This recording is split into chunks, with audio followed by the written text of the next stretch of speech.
Okay, now remember this paper is entirely about how science works. Okay, now what is this how science works? Now let's look at this from different perspectives. Okay, now first of all, let's look at this from the perspective of an experiment. Now see, when you're doing any experiment in science, any investigation, the first thing that you have to consider is your independent variable. Now whichever factor is being varied is the independent variable. So the independent variable is the factor which is being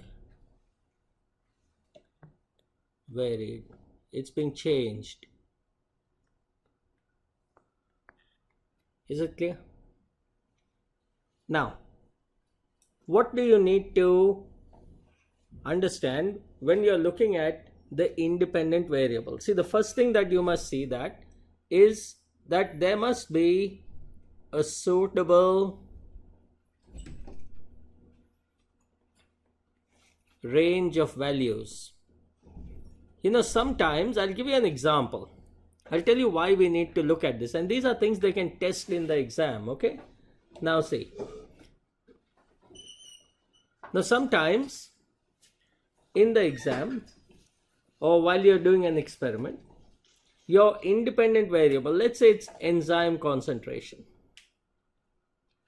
Enzyme concentration. And you're changing it and you're going to measure the effect on the rate of enzyme action. Now, when you do this experiment, ideally, what should you get? Ideally, you should get a graph which goes up, and then when it reaches Vmax, the rate should be maximum and constant. It won't increase anymore when the substrate concentration becomes inhibiting or a limiting factor. Do you remember this? Now, suppose you choose a range of values, and when you do your experiment for, this is enzyme concentration over rate, this is what you should get. But what you actually get is something like this. Why? Why did this happen? Because you chose a range of concentrations which is here. This is the range of enzyme concentrations that you've been working with. So what will you get? A straight line, a horizontal line. Suppose you choose a range of concentrations that is somewhere in this range. What will your graph be like? Your graph will be just a straight line and it will never level off. Why? Because that's the range of concentrations you've chosen. So when you are choosing a range of values for the independent variable, it must be a suitable range that works. Now, how would you know the range? I'll tell you, the world's best scientists couldn't predict. And we don't expect you to predict.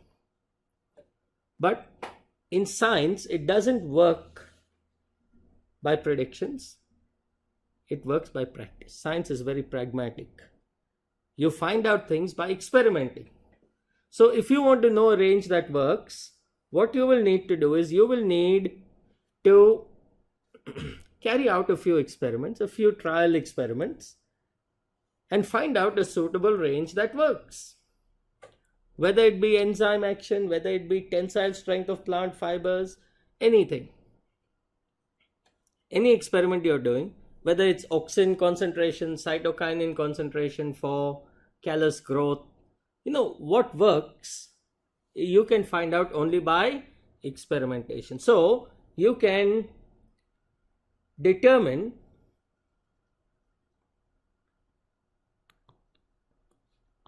a workable range. I say workable, okay? range by a series of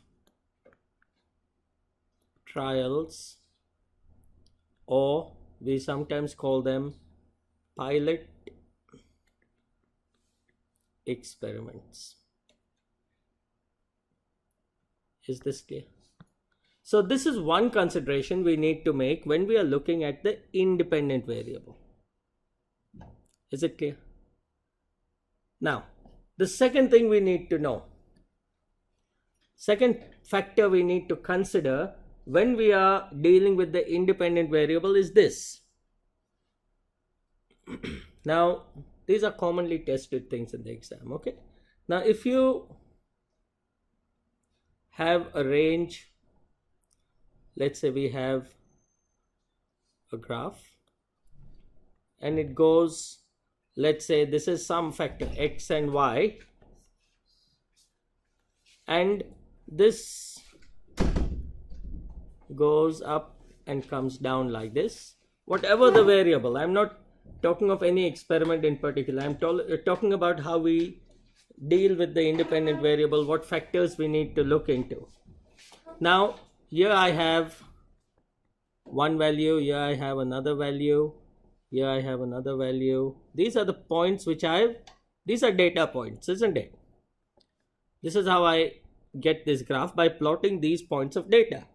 Now let's say I have 1, 2, 3, 4, 5, 6 and 7 other data points on x-axis. Now, how could I accurately determine the optimum value of x? Optimum value means the point at which the rate is maximum. Is it 5? Why not? The graph shows you 5 or around 5.1. Now, if I really want to find out and get very close to the actual optimum value, like in titration, what do? In titration, you first do a rough titration value. You get a sense of where the endpoint is, more or less. And then what do?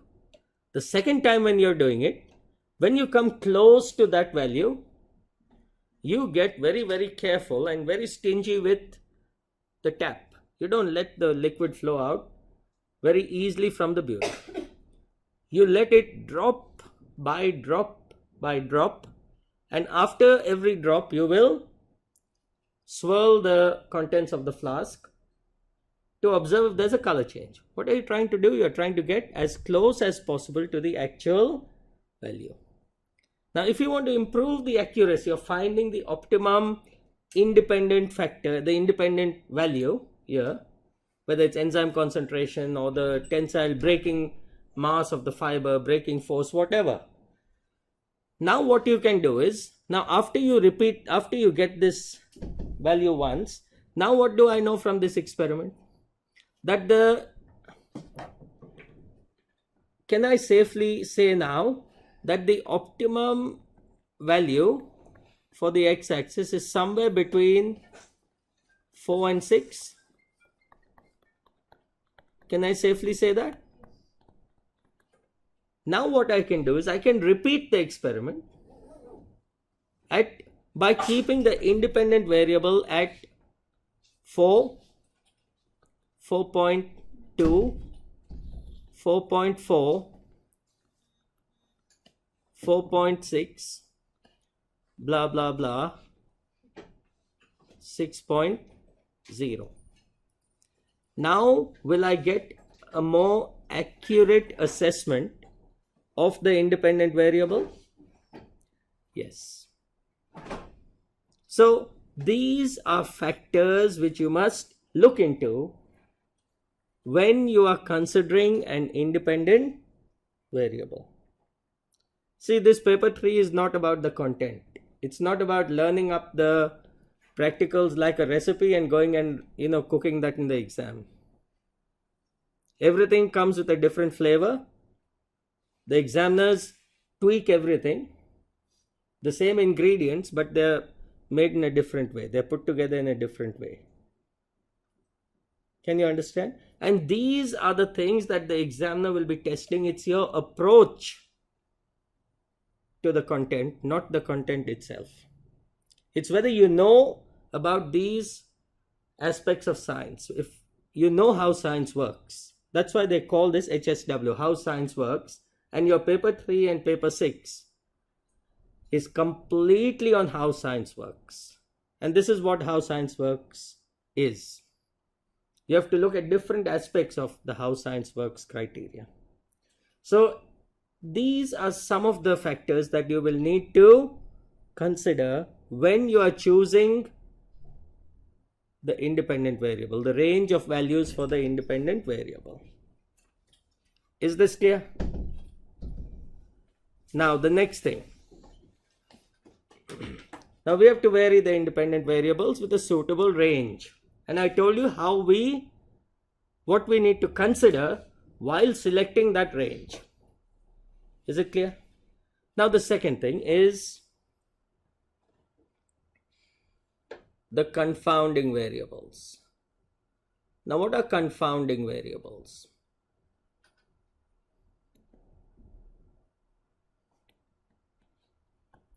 They are also called as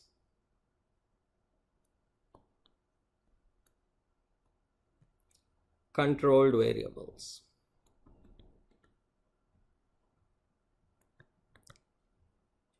Now see, any other factor which can influence your results, which can influence the dependent variable, must be kept constant. It must be controlled.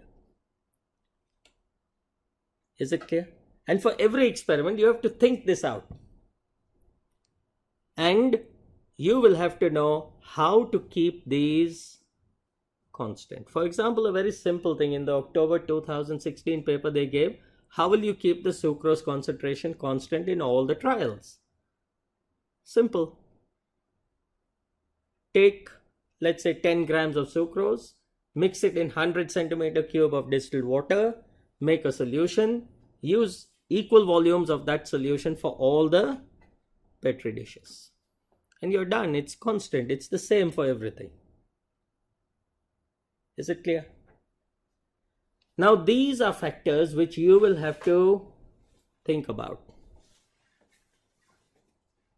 And my suggestion, see, let's take this. If you are deciding on a confounding variable, a good way to find out if it's a valid factor, what would you need to do? Who can give me a suggestion on how you could ensure that what you are suggesting is a valid confounding variable? By not letting anything else of it? No. How would you know?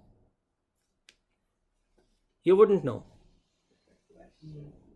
The question is, how would you know that any factor which you are suggesting is a valid confounding variable? If the results vary when that variable... How would you know? Is it because That's what I'm asking you. You're not doing the experiment. Are you doing the experiment? You're not doing the experiment. So how would you know before you do the experiment that this is a factor which I need to control and this will be correct if I write it in the exam? It is mentioned in the question. It won't be mentioned. A hypothesis has no valid logical reasoning there. There's no reason for you to believe. You have to test it for you to be able to determine if it's valid or not. Try to see if there's a scientific connection between that factor and the dependent variable. For example, if you are considering temperature for fibers and it's a nylon fiber, you know that plastics have low melting points. If temperature goes up, what will happen? The nylon will get soft. And then if you pull a little also, it will easily break. See, if you can give a logical reasoning to it, if you can say, yes, this is how it will affect, this is why it will affect, then please suggest that. If you can't see a link, don't randomly write pH, temperature, humidity. These are common answers I see. And students, they are swinging out in the dark hoping to hit a target. Doesn't always work. You might get lucky sometimes, not always. So, for each of these, give a thought. If it's enzymes, yes, if pH is not controlled, enzymes will denature, they'll unfold, their tertiary structure will not be maintained, active site can't bind with the substrate, so pH must be controlled. Can you understand? If it's a plant tissue, you're growing a callus out of it, and you are taking the root tip, the root cap, which is made up of dead cells, it's not going to work. Can you understand? Because it's dead cells.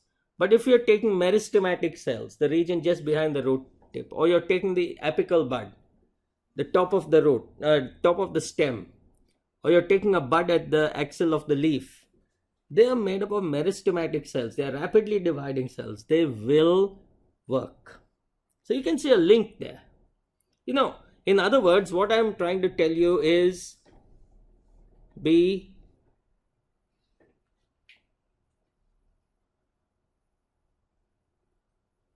a biologist here. You understand this? So when you're suggesting a confounding variable, think like a biologist. You understand what I mean by this?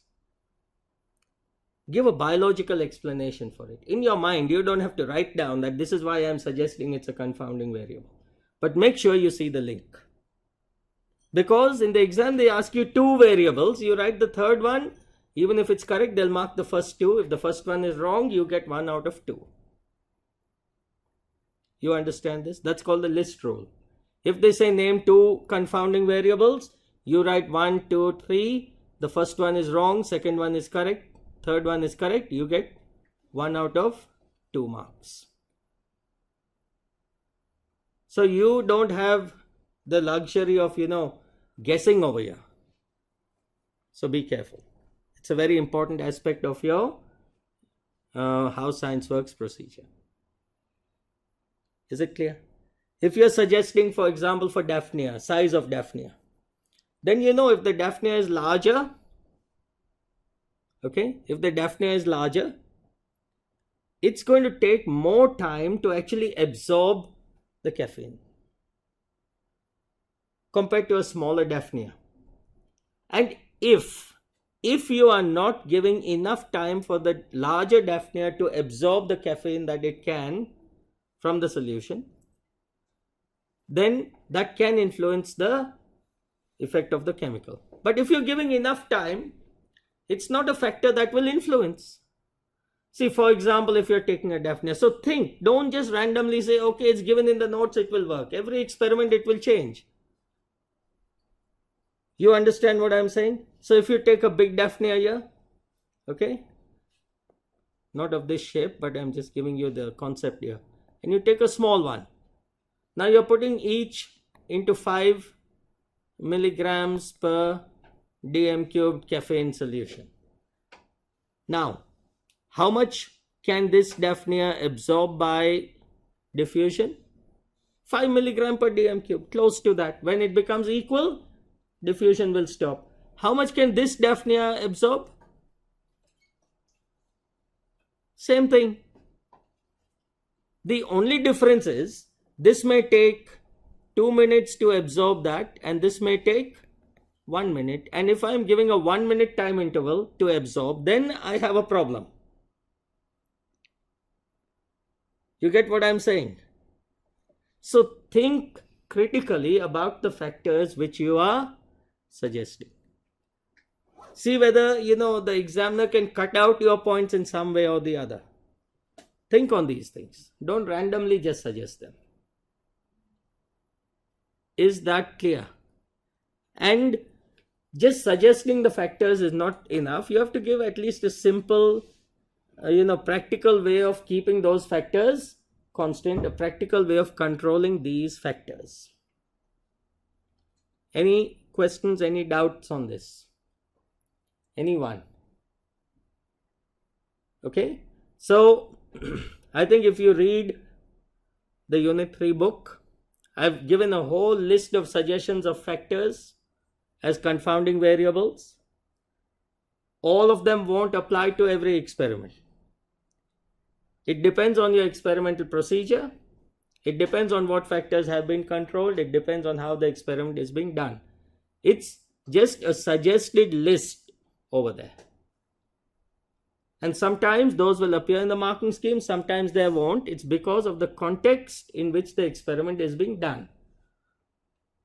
But it helps to actually be aware of those factors, and I've also given explanations as to how they can influence. So you can see if any of those apply to the experiment which is being suggested in the exam, and if it fits in there, put it in. Otherwise, think of a factor by yourself. This is the difficult part. So any questions on the confounding variables? And you must also make sure that the confounding variables, they are kept constant for all the trials. Okay, and they must be at their optimum. Preferably, they shouldn't be limiting the dependent variable. For example, if temperature is a confounding variable for a human enzyme, and you're going to you're keeping the temperature constant, but you're keeping it constant at 15 degrees Celsius. Is it a good value? No. So the confounding variables also must be at their optimum values. Otherwise, they will limit the experiment. They'll limit the dependent variable. They won't let it work at its best. Can you understand? Next. So we've dealt with the independent variable. We've dealt with confounding variables. The last one is the... Which one? The dependent variable.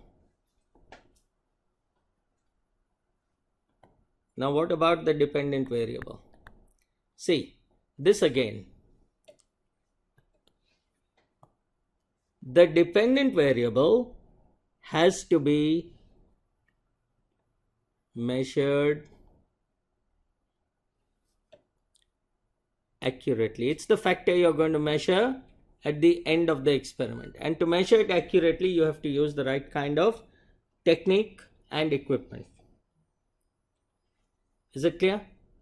Now, this is the factor that you're going to measure at the end of the experiment, and then you will see whether there's any correlation or link between the independent and dependent variable. All other factors have been controlled.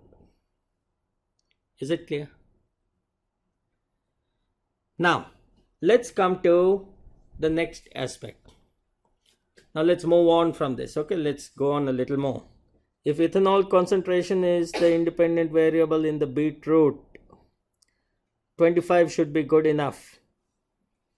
Okay, 25 degrees Celsius is good enough, because if you go higher, sometimes temperature may damage the membrane, and if you go lower, then the membrane may be too stable to get disrupted even by the ethanol.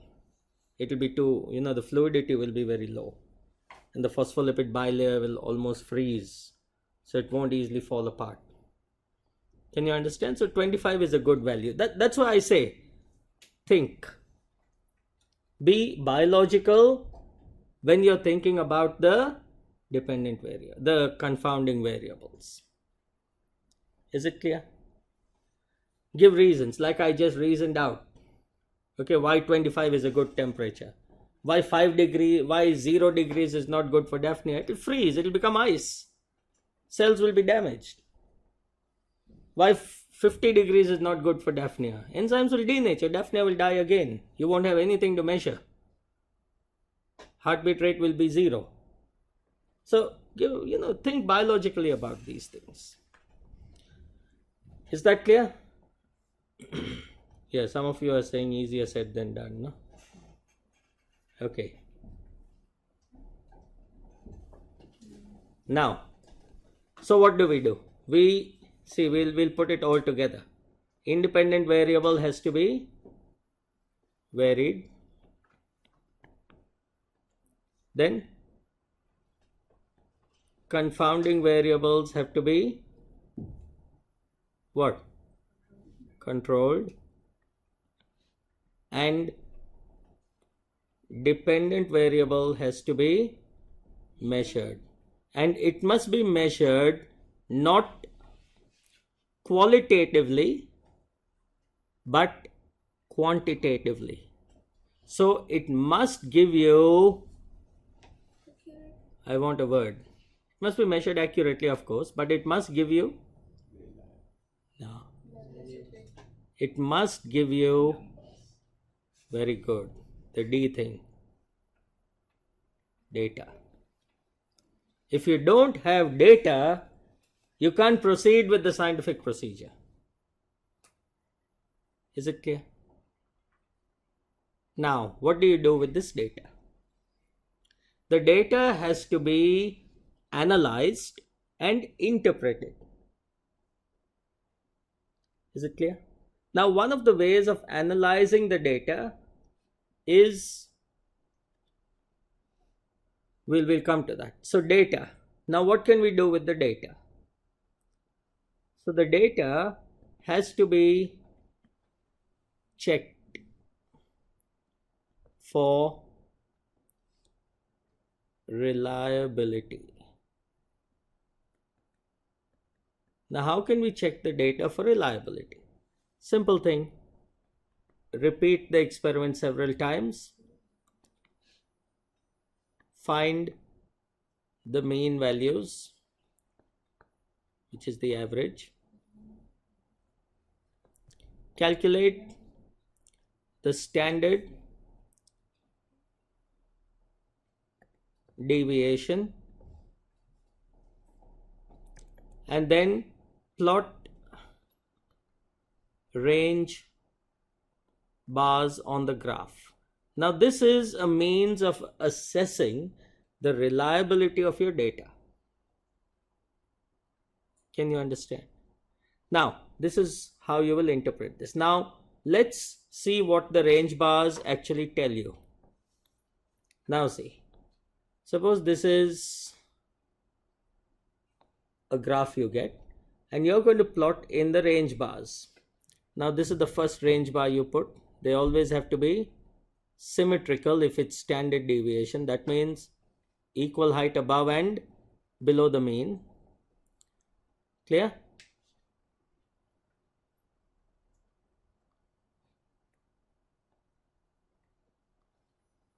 Now, just decrease this a bit so I can interpret something.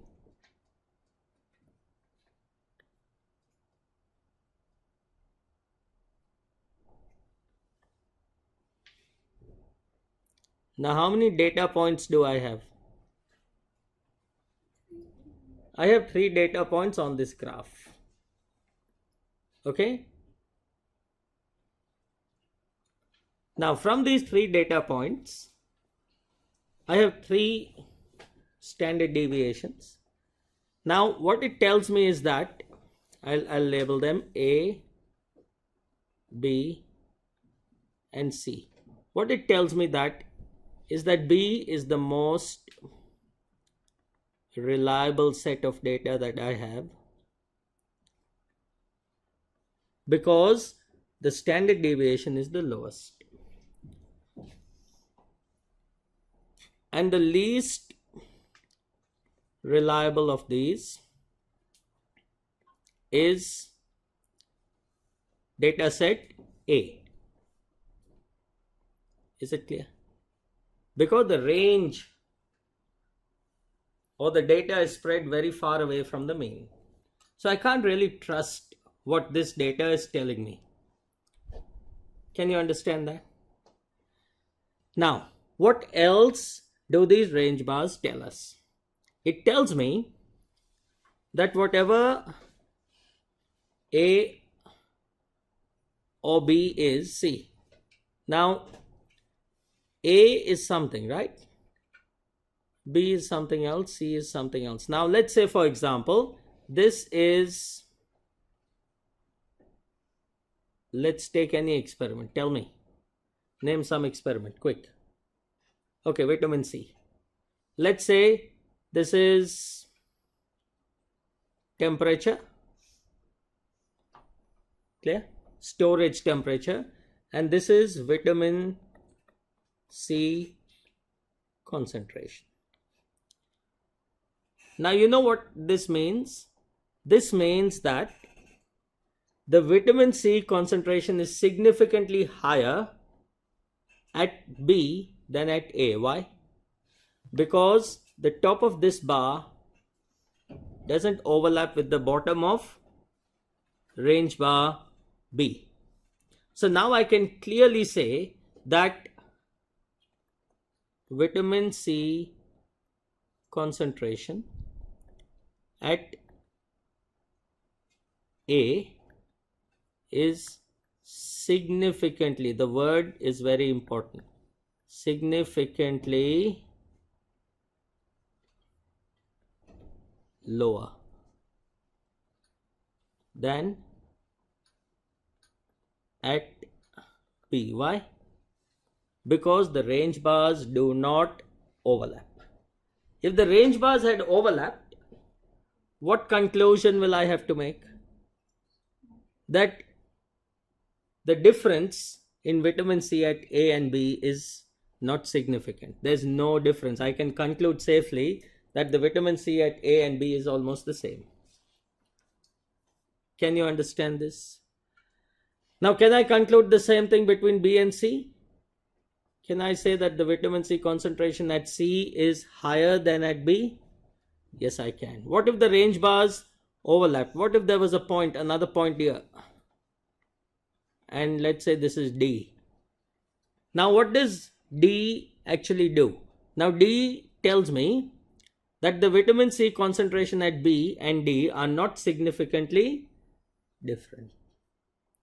And the vitamin C concentration at D and C is also not significantly different. But the vitamin C concentration at B and C is significantly different from each other. Can you understand what these bars tell you? So when you get data, you have to analyze the data, and based on the analysis, you will make a conclusion. You will interpret that data and draw a conclusion for it to be valid. Can you understand this? Now let's look at that part now. So now let's look at validity. If you do everything I've told you just now, you will actually be carrying out a valid piece of scientific work. So you have to look at the independent variable, you have to look at the confounding variables, you have to look at the dependent variables, you have to look at how the data is manipulated, and you have to look at how the data is interpreted. And based on this only, you can make a valid conclusion. Always remember, the conclusion must be based on what? The data obtained, not on theoretical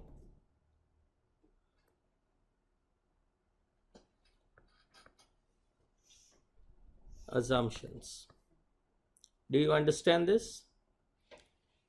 You shouldn't base your conclusions on what you expect, but it should be based entirely on what the data is showing you. It must reflect the story the data is telling you. Any doubts, any questions on this? Anyone? Sure.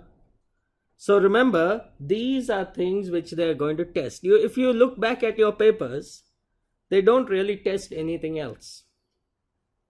This is exactly what they are testing. Now just let's come to the graphs. Now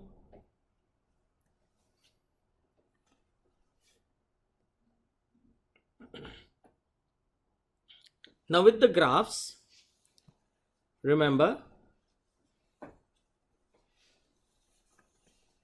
now in the graphs, always your independent variable should go on the x-axis. Your dependent variable should go on the y-axis, and you should scale your graph to fill up the paper. Clear? A good way of doing it is to check the range of data. Let's say your x-axis goes from 0 to 46, and you have how many squares? 1, 2, 3, 4, 5, 6, 7. Let's say 7 squares. So you divide the range of values, 46 over 7, and whatever you get 6 point something here, 8 or whatever. Okay, you round it off to 7, and then you start 0, 7, 14, 21, multiples of 7, right? 28, 35. Now that should be more. Okay, 35, 42, and it should be 49. So one, count the gaps, okay, not the line. So here you have squares, 1, 2, 3, 4, 5, 6, 7 squares, no? So it covers, and you'll stretch your graph right out. The same thing on the y-axis. Use the same approach here. Yes? What is an awkward scale? An awkward scale is something which you find tough to actually represent. What do you mean by awkward? I don't know, I found it in the physics paper. They said don't draw with an awkward scale. And that's, an awkward scale is something like, I'll tell you what it means. Now let's say you're taking this. This is a little awkward. It is a little awkward because, there's 10 points over there. So each point is 0.7. So when you're plotting this, you'll have to actually work in that way, which is a little awkward. Now if you had taken this as 10, 20, 30, 40, 50, that's less awkward. But it's not wrong. They can't mark it wrong. It's just going to test your mathematical skills a little more, which I'm sure all of you are competent enough to actually handle. Okay, so if you can handle it, it's fine. No issues with that. Is it clear? So this is how you'll scale it. Then when you're plotting the points, now here's something you must remember. See, if you have points going up like this, okay, and they ask you to draw a line of best fit, what would you do? The line of best fit would be join point to point. Now this is the line of best fit. Why? This one is an outlier. It's an anomalous reading. It's off the trend. You can see a clear trend, no? A rising trend. And then leveling off. So please don't draw the graph this way. If they say draw a line of best fit, that's what you should ignore, because that's not the best way to fit the trend. So if they say a best fit and you have 1 or 2 points, lying off the trend, ignore that and pass it through all the points that fall on the trend. I'm sure you can see a trend, isn't it? That you should be able to recognize. And in bio, point to point with a ruler will be fine. Is it clear? It's always correct.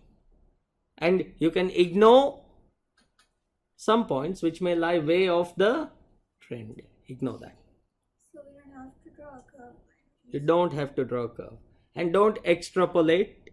Extrapolate means Don't go there even by a little, because you know why?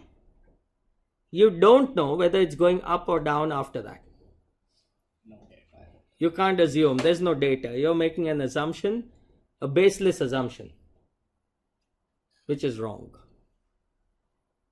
Can you understand? So unless they ask you to extrapolate, don't do so. Is this clear? Then, even on a bar graph, you can plot range bars and they work in exactly the same way. So is the difference between A and B significant? No. Can you understand this? If the range bars were not overlapping, then the difference between these two values is significant. Any questions, anyone? Sure? Okay, so this is what you will need for question 1. I think I've covered most of it. One more thing. When it comes to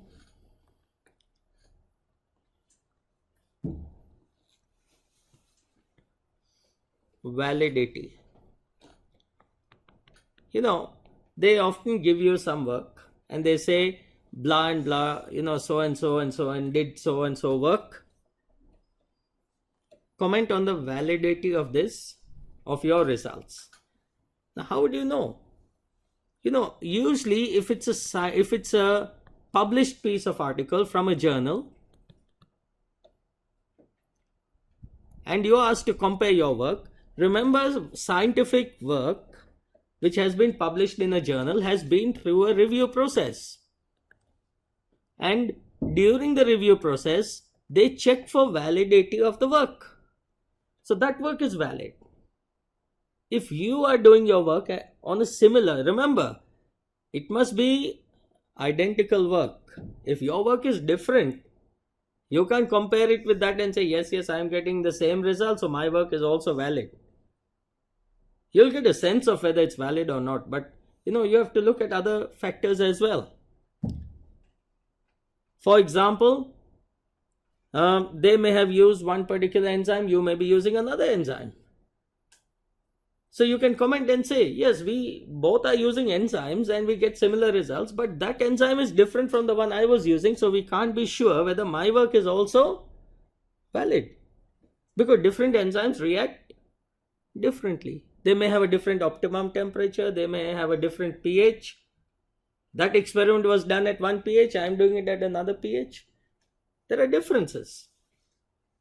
So when you are asked to comment on the validity of reviewed work compared with your work, you can see how similar your procedure is with that work and say, okay, we both did something related to, work which is somewhat related and we are getting similar results, so it may be valid. However, look for the differences in that work and your work and say, for these reasons, the validity may be in doubt. Especially when they say comment or discuss, it has to be both sides of the coin.